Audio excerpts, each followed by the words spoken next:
Un tsunami de près de 500 mètres de haut. Ça ressemble à un mauvais film catastrophe, mais c'est vraiment arrivé récemment et les images originales vont vous épater. Le plus fou, c'est que les tsunamis géants deviennent de plus en plus fréquents. Pourquoi apparaissent-ils soudainement partout ? À quel point ces vagues monstres peuvent être destructrices et pourquoi leurs effets peuvent même atteindre l'Allemagne, c'est ce que nous allons examiner en détail aujourd'hui. Restez donc absolument jusqu'à la fin. Bienvenue à tous.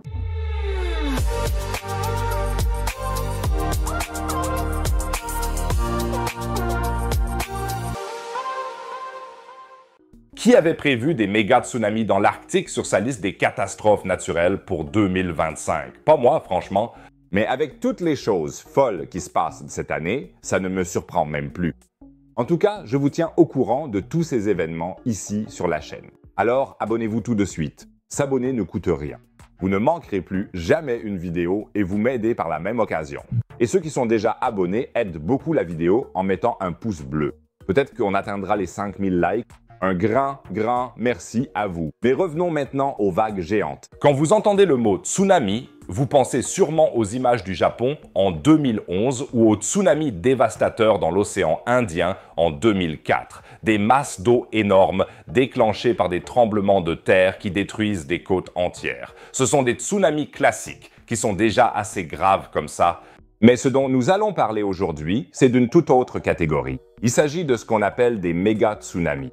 Les tsunamis ordinaires sont généralement déclenchés par des déplacements de plaques tectoniques et atteignent typiquement des hauteurs de 10 à 30 mètres. Les méga tsunamis, eux, peuvent atteindre des centaines de mètres de haut. Le record actuel est détenu par le méga tsunami de la baie de Lituya en 1958 en Alaska avec une hauteur incroyable de 520 mètres. Imaginez, cela représente plus de 3 fois la hauteur de la cathédrale de Cologne empilée. Mais comment de telles vagues monstrueuses peuvent-elles se former? Voici la différence essentielle. Alors que les tsunamis ordinaires sont causés par des séismes au fond de la mer, les méga tsunamis sont déclenchés par d'énormes glissements de montagne ou des éboulements rocheux tombant directement dans l'eau. On parle ici de millions de mètres cubes de roches qui s'écroulent soudainement dans un fjord.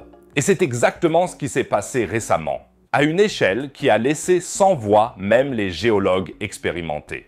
Le 10 août dernier, le deuxième plus gros méga tsunami de tous les temps s'est produit dans le fjord Tracy Arm en Alaska. La vague a atteint une hauteur de 470 à 500 mètres. Que s'est-il passé? Un énorme versant montagneux au-dessus du glacier South Sawyer s'est soudainement effondré. On parle ici de 100 millions de mètres cubes de roches. Cet énorme éboulement a aussi emporté 57 millions de mètres cubes de glace du glacier et tout ça s'est déversé dans l'eau. Résultat, un déplacement d'eau qui a créé une vague qui a littéralement tout détruit sur son passage. Les images de la dévastation sont juste impressionnantes. Toute la végétation en dessous d'une certaine hauteur a été balayée. Non seulement les plantes, mais aussi la roche et le sol en dessous. Tout a été balayé. Des rochers de la taille d'une maison ont été projetés à des centaines de mètres, comme des blocs de construction.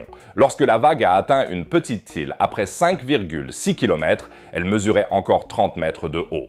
Là aussi, tout a été rasé. Heureusement, tout ça s'est passé dans une région isolée, donc personne n'a été blessé. Le seul dommage collatéral, c'est que quelques équipements de kayak sur l'île ont été emportés. C'est tout. D'après certains rapports, les propriétaires de cet équipement, un groupe de campeurs, n'étaient justement pas avec leurs affaires, mais à quelques kilomètres de là, sur une colline, d'où ils ont pu voir le tsunami.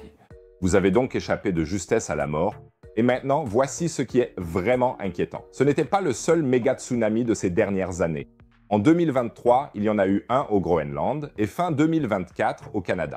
En l'espace de seulement 2 ans, nous avons connu 3 des plus grands méga tsunamis de l'histoire. Et ces vagues monstrueuses provoquent un phénomène qui se fait souvent sentir sur des centaines de kilomètres et qui fascine énormément les scientifiques. C'est ce qu'on appelle une sèche. C'est un effet de balancement, comme celui que vous connaissez dans votre baignoire. Sauf qu'ici, ce n'est pas l'eau du bain qui se balance d'avant en arrière, mais tout le fjord. Après le tsunami de Tracy Arm, l'eau a balancé d'avant en arrière entre les parois du fjord pendant 34 heures. Ce phénomène était si violent que même les sismomètres ont enregistré ces oscillations bizarres. Lors du tsunami au Groenland, ce phénomène a même duré 9 jours. La réponse réside dans 2 processus liés.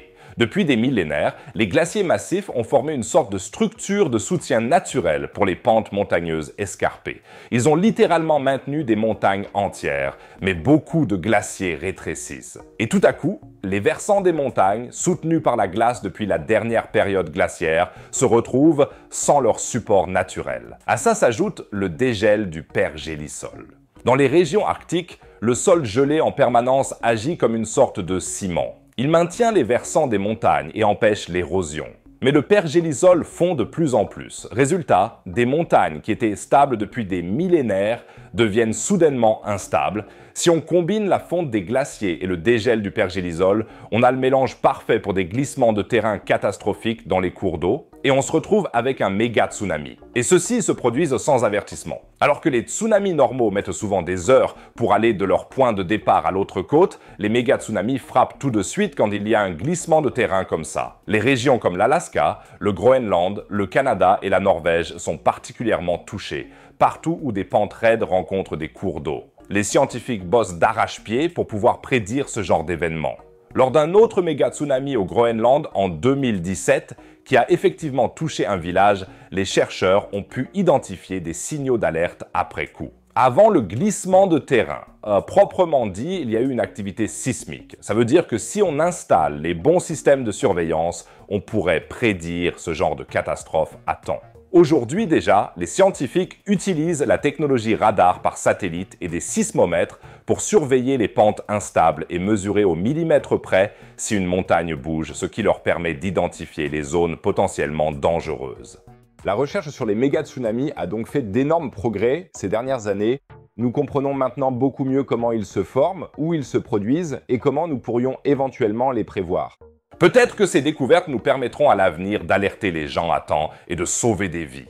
Bien sûr, on ne peut pas empêcher des catastrophes comme les méga-tsunamis, mais on peut apprendre à les comprendre, à les prévoir et à s'y préparer. Et c'est déjà pas mal. Je vous tiendrai bien sûr informé de tous les développements futurs dans la recherche sur les méga-tsunamis. Abonnez-vous donc dès maintenant à la chaîne et n'oubliez pas de mettre un pouce bleu pour que nous atteignions les 5000 likes.